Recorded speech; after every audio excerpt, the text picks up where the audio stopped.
German குழந்தைகள் காப்பகத்தில் இடம்பெற்ற துப்பாக்கிச் சூட்டு சம்பவத்தில் 6 பேர் பலி. தீவிர விசாரணைகளை முன்னெடுத்து வரும் போலீசார். உள்ளூர் மக்களுக்கு காத்திருப்பு பட்டியல், ஆனால் அகதி அந்தஸ்து கோரியவர்களுக்கு அதிசொகுசு வீடு.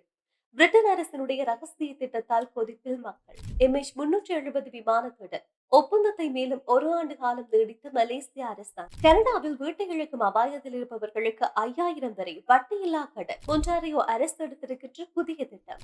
வணக்கம். வட்டகம் நிகழ்ச்சியூடாக மட்டும் உங்களை சந்திக்கின்றோம். உலகளாவிய ரீதியில் பல விடயங்கள் இடம்பெறுகின்ற நேரம் ஜெர்மன் குழந்தைகள் காப்பகத்தில் இடம்பெற்ற ஒரு சம்பவம் உலகளாவிய ரீதியில் கவனத்தை பெற்றிருக்கிறது.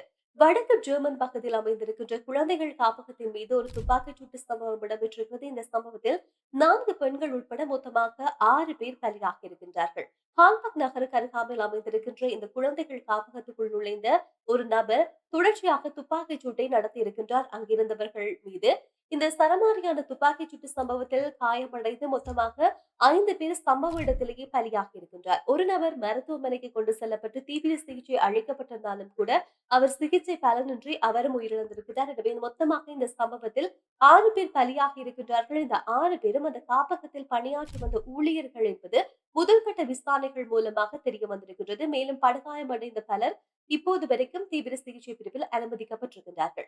ஆரம்பகட்ட விசாரணைகளின் போது இது பயங்கரவாத தாக்குதல் கிடையாது என்று காவல்துறையினர் உறுதிப்படுத்தி இருக்கின்றார்கள். இது முற்றுமுழுதாக குழந்தையை தன்வசம் வைத்திருக்கின்ற ஒரு உணர்வு இருந்ததன் மூலமாகத்தான் இந்த துப்பாக்கிச் சூட்டு சம்பவம் இடம்பெற்றதாக நிகழ்ந்ததாக சொல்லப்படுகிறது. இது வெறுமனே ஒரு குடும்பத்துக்கு இடையில் இடம்பெற்ற ஒரு தகராறு, குழந்தையை யார் வைத்திருப்பது என்ற ஒரு தகராறு தான் இந்த துப்பாக்கிச் சூட்டு சம்பவத்துக்கு காரணம் என்பது தெரிய வந்திருக்கிறது. இந்த சம்பவத்தில் 45 வயதான ஜெர்மன் குடிமகன் ஒருவர் கைது செய்யப்பட்டிருக்கிறார். தொடர்ச்சியாக அவர் மீது விசாரணைகள் என்பது முன்னெடுக்கப்படுகிறது.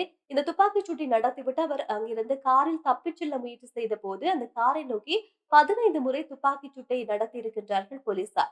அதற்கு பிற்பாடுதான் அந்த நபர் காரில் இருந்து கைது செய்யப்பட்டிருக்கிறார். தொடர்ச்சியாக இவரிடம் விசாரணை என்பது முன்னெடுக்கப்பட்டு வருகின்றது என்ற விடயத்தை அறிய முடிகிறது. உள்துறை அமைச்சு வெளியிட்டிருக்கின்ற தகவலின் அடிப்படையில் இது ஒரு திட்டமிட்ட படுகொலை என்பதாக அவர்கள் சுட்டிக்காட்டியிருக்கின்றார்கள். அதே போல போலீசார் இது தொடர்பான தீவிர விசாரணைகளை நடத்தி வருவதாகவும், தற்போது இருக்கின்ற சூழ்நிலையில பொதுமக்கள் அச்சப்பட வேண்டிய அவசியம் கிடையாது, பாதுகாப்பு நடவடிக்கைகள் முன்னெடுக்கப்படுவதாகவும் வாக்குறுதி வழங்கப்பட்டிருக்கிறது. ஐரோப்பிய நாடுகளில் இந்த துப்பாக்கி கலாச்சாரம் அதிகமாக இருந்தாலும் ஜெர்மனை பொறுத்தவரையில் இந்த சட்டம் என்பது துப்பாக்கி வைத்திருப்பதற்கான சட்டம் என்பது மிக இறுக்கமாக கடைபிடிப்பதன் மூலமாக ஆங்காங்கே இந்த துப்பாக்கி சூட்டு சம்பவங்கள் பதிவாகின்றது என்ற விடயத்தையும் அவர்கள் குறிப்பிட்டிருக்கின்றார்கள். பிரிட்டனுடைய சமூக வீட்டு வசதி திட்டத்தின் கீழ் கட்டப்பட்ட அடுக்குமாடி வீட்டு தொகுதியில 83 புகலீட்டு கோரிக்கையாளர்களை குடியமர்த்துகின்ற விவகாரம் தற்போது அப்பகுதி மக்களிடையே பெரும் கோபத்தையும் கொந்தளிப்பையும் ஏற்படுத்தியிருக்கிறது.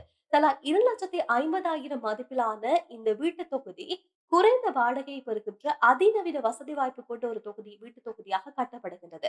இது குறிப்பாக உள்ளூர் நடுத்தர மற்றும் ஏழை மக்களுடைய வீட்டு தேவையை பூர்த்தி செய்வதற்காக கட்டப்படுகின்ற இந்த கட்டட தொகுதி தேசிய வரி செலுத்தும் மக்கள் பலர் இப்ப வரைக்கும் இந்த காத்திருப்போர் பட்டியல் அவர்களுடைய பெயர்கள் இருக்கின்ற சூழ்நிலையில பிரிட்டனுடைய உள்துறை அமைச்சு தனது ஒப்பந்ததாரரோடு தொடர்ச்சியாக நேரடியாக தொடர்பு கொண்டு இந்த வீட்டு தொகுதியை புலம்பெயர்ந்து வருகின்றவர்களுக்கு குடியமர்த்த நடவடிக்கை எடுப்பதை ஏற்றுக்கொள்ள முடியாது என்று அப்பகுதி மக்கள் கடும் விமர்சனத்தை தெரிவித்திருக்கிறார்கள். அதுல குறிப்பாக இந்த குடியேற்ற திட்டம் என்பது உள்ளூர் மக்களுக்கோ இல்லாவிட்டால் கவுன்சில் அதிகாரிகளுக்கும் முறையாக அறிவிக்கப்படாமல் முன்னெடுக்கப்படுவதாக மக்கள் குற்றம் சாட்டியிருக்கிறார்கள். தாங்கள் முறையாக அரசுக்கு வரிப்பணம் செலுத்திக் கொண்டிருக்கின்றோம், தங்களுக்கு முன்னுரிமை அளிக்கப்படாமல் புலம்பெயர்ந்து சட்டவிரோதமாக படகுகள் மூலமாக வருகின்ற நபர்களை குடியமர்த்துவதற்கு அதிசொகுசு வீடுகளை பயன்படுத்துவது ஏற்றுக்கொள்ள முடியாது என்பதாகவும் இது தாங்கள் கண்டிப்பதாக அப்பகுதி மக்கள் தங்களுடைய விமர்சனத்தையும் கோபத்தையும் வெளிப்படுத்தி இருக்கிறார்கள். இதுக்கு அரசு சொல்லக்கூடிய ஒரே ஒரு விளக்கம், தஞ்சம் புகுந்து தங்களுடைய நாட்டுக்கு வருபவர்களை தற்காலிக விடுதிகள்ல தங்க வைப்பதற்காக அரசாங்கத்துக்கு ஒவ்வொரு நாளும் மில்லியன் கணக்கான பவுன்கள் செலவாகின்றது. இதை குறைப்பதற்காகவே விடுதிகள்ல இருப்பவர்களுக்கு மாற்றீடாகத்தான் இந்த சமூக குடியிருப்பு இடங்கள்ல கொண்டு போய் அவர்களை குடியமர்த்துவதற்கு நாங்கள் நடவடிக்கை எடுக்கிறோம் என்று விளக்கம் கொடுத்தாலும் கூட இந்த நடவடிக்கையை வரி செலுத்துகின்ற கூட்டமைப்பு உள்ளிட்ட சமூக அமைப்புகள் கடுமையாக கண்டித்து வருகின்றார்கள். சொந்த நாட்டுல வாழக்கூடிய மக்கள் வீடு இல்லாமல் அவதிப்படுகின்ற சூழ்நிலையில புலம்பெயர்ந்து வரக்கூடியவர்களுக்கு சட்டவிரோதமாக வருகின்றவர்களை இப்படி சலுகைகள் வழங்குவது ஏற்றுக்கொள்ள முடியாது என்பதாகவும் உடனடியாக அரசாங்கம் அகதி குடியே குடியேற்றம் சார்ந்திருக்கின்ற அமைப்பு சார்ந்திருக்கின்ற விடயங்களை சீர் செய்ய வேண்டும் என்று தங்களுடைய கோரிக்கையை முன்வைத்திருக்கிறார்கள்.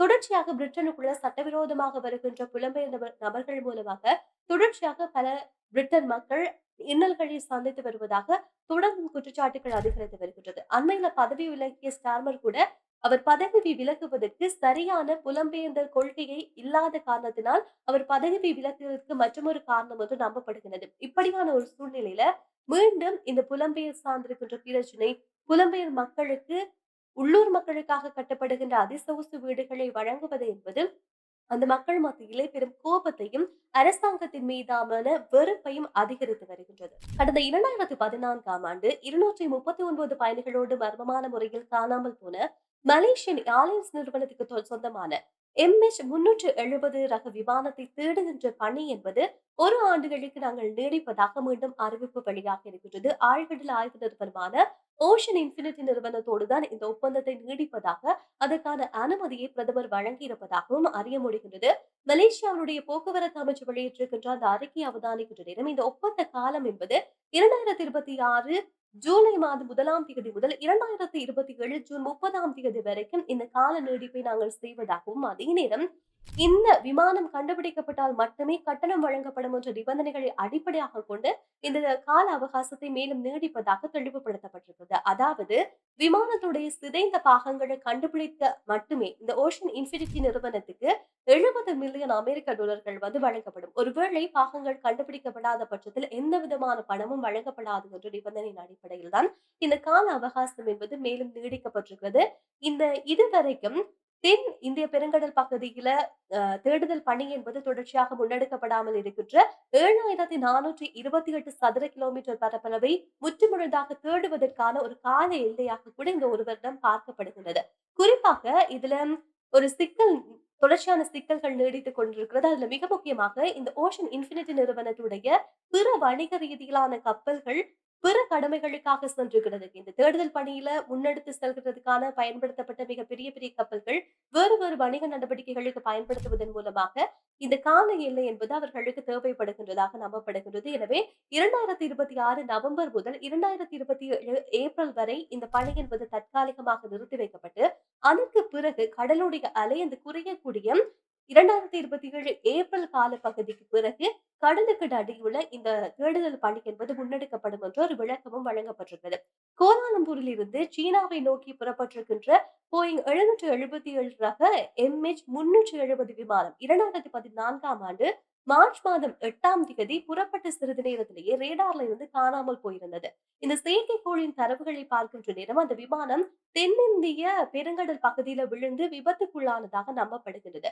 தொடர்ச்சியாக மேற்கொள்ளப்படுகின்ற இந்த தேடுதல் நடவடிக்கையில எந்த விதமான தடயங்களும் சிக்காத நிலையில அமெரிக்க கடற்பகுதியில மட்டும் அந்த விமானத்துடைய சில ரெக்கைகளுடைய பாகங்கள் மட்டும் கண்டுபிடிக்கப்பட்டது. அதை தாண்டி எந்த ஒரு பாகங்களும் கண்டுபிடிக்கப்படாத நிலையில இந்த காணாமல் போன குடும்பங்களுக்கு சரியான தீர்வு கிடைக்க வேண்டும், முறையான பதில் கிடைக்க வேண்டும் என்ற விடயத்துல மலேசியாவுடைய அரசாங்கம் உறுதியாக இருப்பதாகவும், தொடர்ச்சியாக இந்த தேடுதல் பணி மூலமாக ஏதாவது ஒரு நம்பகரமான தகவல் வெளிவரும். குறிப்பாக இந்த விமானத்துக்கு என்ன நடந்தது, எங்கு காணாமல் போயிருக்கிறது, ஏனைய சிதைந்த முற்றுமுழுதான பாகங்கள் கிடைக்கும் என்ற நம்பிக்கையின் மூலமாக இந்த பணியை நாங்கள் தொடர்ந்து முன்னெடுப்போம் என்ற ஒரு உறுதியை அந்த விமானத்தில் பயணித்திருக்கின்ற அந்த பயணிகளுடைய குடும்பத்துக்கு தற்போது வாக்குறுதியாக வழங்கப்பட்டிருக்கிறது.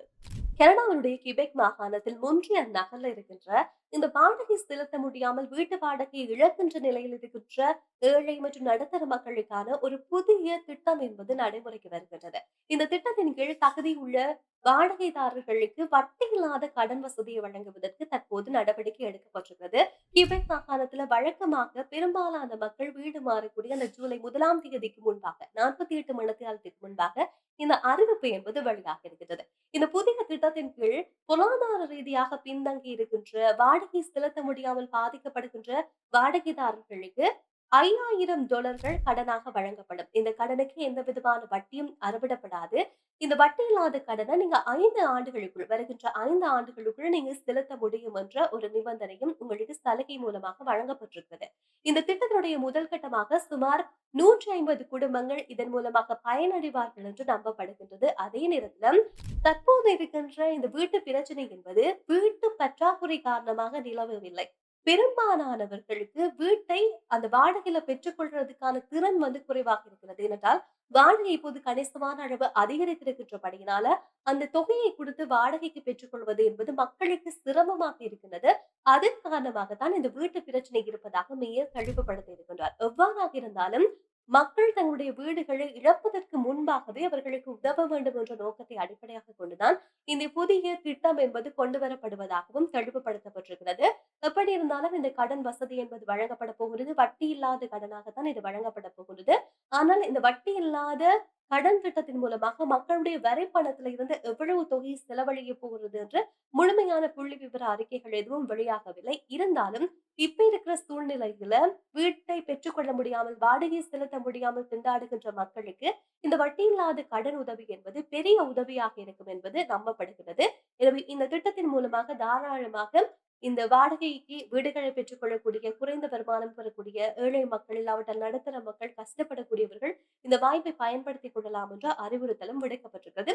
இப்படியான சலுகைகளையும் பல நாடுகள் அறிவித்து வருகின்றது. அதுல ஒரு நாடாக இப்போது கனடா மாறி இருக்கிறது. எனவே நாளைய நாள் மீண்டும் செய்திகளோடு சந்திக்கலாம். அதுவரைக்கும் விடைபெறுகின்றேன். விடைபெற்று செல்லும் நான்